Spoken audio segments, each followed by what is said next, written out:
हाँ तो नमस्ते बच्चों। जैसा कि कल के वीडियो में हमने देखा, पिछले वीडियो में भाषा, लिपि एवं व्याकरण के अंतर्गत हमने भाषा का अध्ययन किया था। आज हम लिपि एवं व्याकरण का अध्ययन करेंगे। तो चलो सबसे पहले अपन देखते हैं लिपि से क्या आशय है, लिपि किसे कहते हैं और लिपि का अर्थ क्या होता है एवं उसकी परिभाषा क्या होती है। मैं आपको बता दूं बच्चों, जब हम अपने मुख से जो बोलते हैं उसको संकेत चिन्हों के द्वारा कहीं लिखते हैं तो वो लिपि कहलाता है।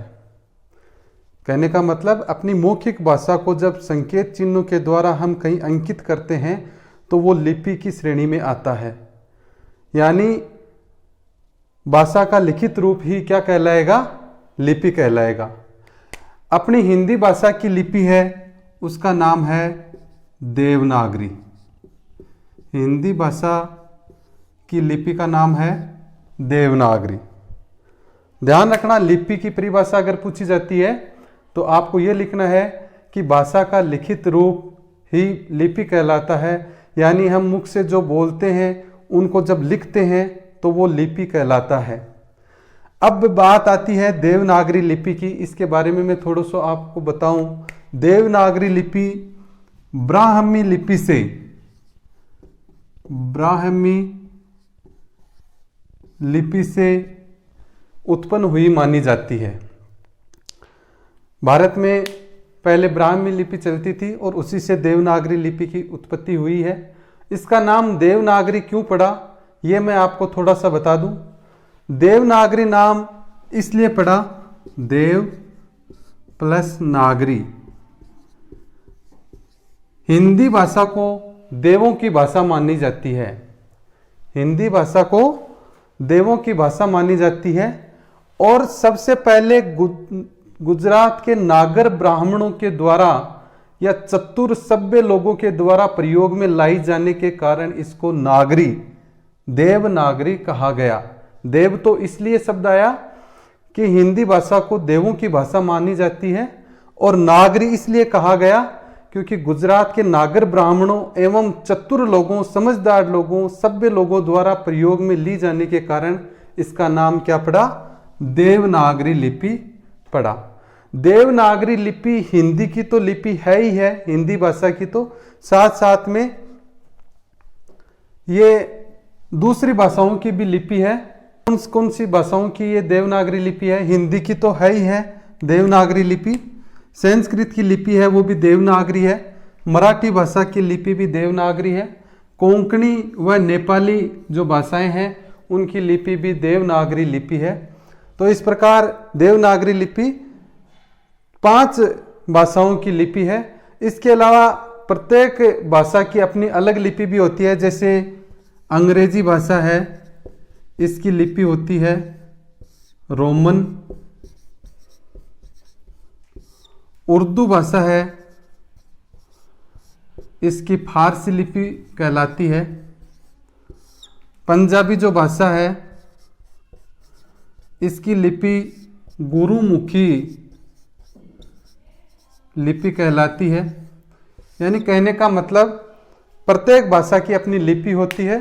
तो देवनागरी लिपि के बारे में अगर पूछा जाए कि देवनागरी लिपि किन किन भाषाओं की लिपि है, तो वो है हिंदी, संस्कृत, मराठी, कोंकणी व नेपाली। अब इसके बाद में अपन अध्ययन करेंगे देवनागरी लिपि की विशेषताओं की। कई बार परीक्षाओं में पूछा जाता है कि देवनागरी लिपि की प्रमुख विशेषताएं क्या होती हैं। तो मैं आपको बता दूं देवनागरी लिपि की प्रमुख विशेषताएं। हाँ, तो देवनागरी लिपि की विशेषताओं की अपन बात करें तो देवनागरी की जो लिपि की मुख्य विशेषताएं हैं, जो इसको मानक बनाती हैं, जो इसकी मुख्य विशेषताएं हैं, वो देखो इस प्रकार से हैं। पहली इसकी विशेषता है वैज्ञानिकता, यानी ये लिपि पूर्ण रूप से वैज्ञानिक है। दूसरी विशेषता निश्चित वर्ण संकेत, यानी प्रत्येक ध्वनि के लिए एक निश्चित वर्ण संकेत है। यानी क के लिए अलग वर्ण संकेत है, ख के लिए अलग है, सभी जो ध्वनियां हैं उनके लिए अलग अलग वर्ण संकेत हैं। बाएं से दाएं, तीसरी विशेषता है कि ये लिपि बाएं से दाएं लिखी जाती है। चौथी विशेषता है उच्चारण व लेखन की समानता, यानी इसमें इस लिपि में जो बोला जाता है वही लिखा जाता है और जो लिखा जाता है वही बोला जाता है। ऐसा कतई नहीं है कि इसमें लिखा तो कुछ जाता है और उसमें बोला कुछ जाता है, या फिर बोला तो कुछ और जाता है लिखा कुछ और जाता है। जैसे अंग्रेजी में अपन देखते हैं कुछ जो शब्द हैं या कुछ अक्षर हैं वो साइलेंट होते हैं, ऐसी स्थिति अपने हिंदी भाषा की देवनागरी लिपि में नहीं है। अगली विशेषता है निश्चित उच्चारण स्थल। प्रत्येक वर्ण का निश्चित उच्चारण स्थल है। जैसे क को अपन उच्चारण करते हैं क का तो कंठ से ध्वनि निकलती है, च वर्ग का उच्चारण करते हैं तो तालु से ध्वनि निकलती है। कहने का मतलब यह है कि प्रत्येक ध्वनि के लिए निश्चित उच्चारण स्थल है। उसके बाद अगली विशेषता है शिरोरेखा। इसमें प्रत्येक शब्द के लिए एक शिरोरेखा का प्रयोग किया जाता है। जैसे शब्द है कमल, इसको ऐसे ही नहीं लिखा जाता, इसके ऊपर शिरोरेखा लगाई जाती है। शिरोरेखा का प्रयोग इसकी मुख्य विशेषता है। उसके बाद अगली विशेषता है कि अन्य भाषाओं को अभिव्यक्त करने का सामर्थ्य, यानी ये लिपि इस प्रकार की है कि इस लिपि को विश्व की अन्य भाषाओं को भी ये अभिव्यक्त कर सकती है। जैसे मैंने अभी थोड़ी देर पहले बताया कि जैसे नेपाली है, कोंकणी है, उन भाषाओं को भी ये अभिव्यक्त कर सकती है। अगली विशेषता इसकी है सरलता, यानी पूर्ण रूप से ये सरल लिपि है, एकदम से सरलता इसका सबसे बड़ा गुण है। अगली विशेषता है समानता। कहने का मतलब कि जो लिखा जाता है वो बोला जाता है, जो बोला जाता है वही लिखा जाता है। अब लिपि के बाद हम बात करते हैं व्याकरण की, कि व्याकरण किसे कहा जाता है, व्याकरण की क्या परिभाषा होती है। तो मैं सबसे पहले आपको बताऊं कि व्याकरण किसे कहा जाता है। एक ऐसा शास्त्र जिसके अंतर्गत उस भाषा से संबंधित नियमों का अध्ययन किया जाता है, उस शास्त्र को व्याकरण कहा जाता है।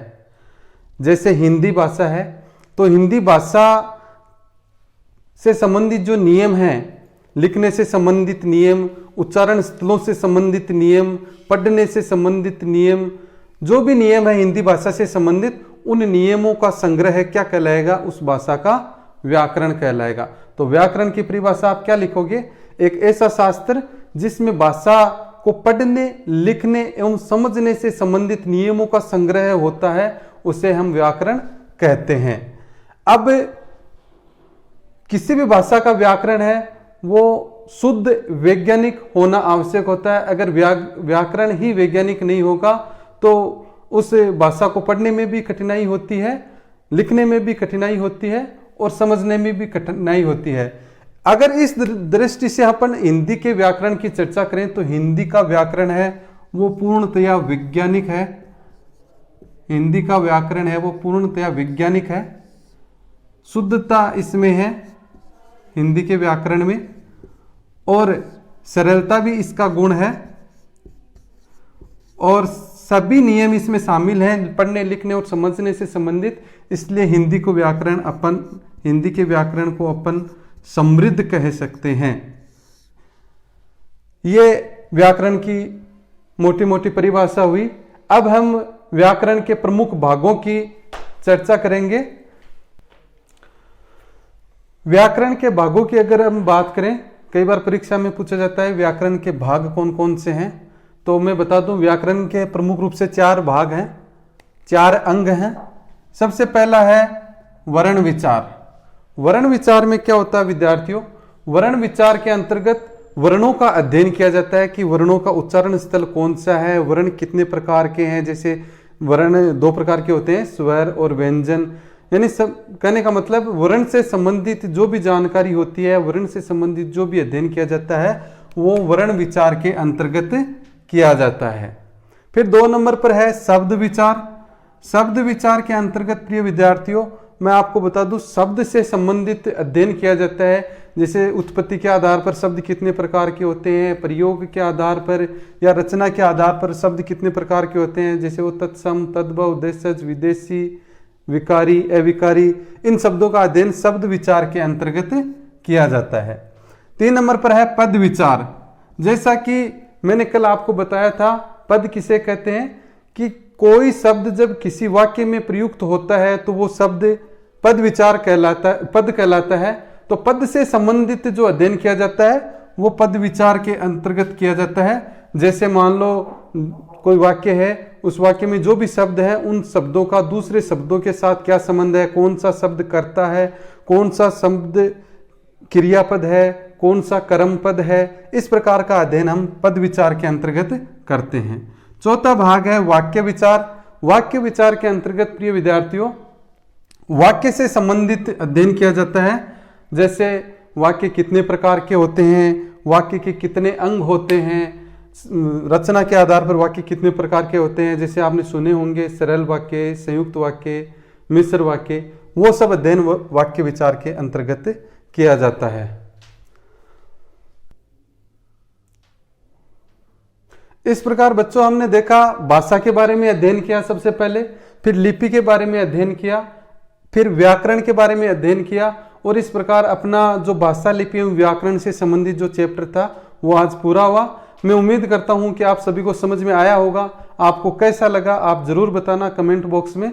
और अब अगला जो वीडियो है वो अपन नेक्स्ट चैप्टर शुरू करेंगे, वो जल्द ही मैं आपको उपलब्ध करवाता हूं। जितना जल्दी हो सकेगा मैं अगला चैप्टर शुरू करने का प्रयास करूंगा।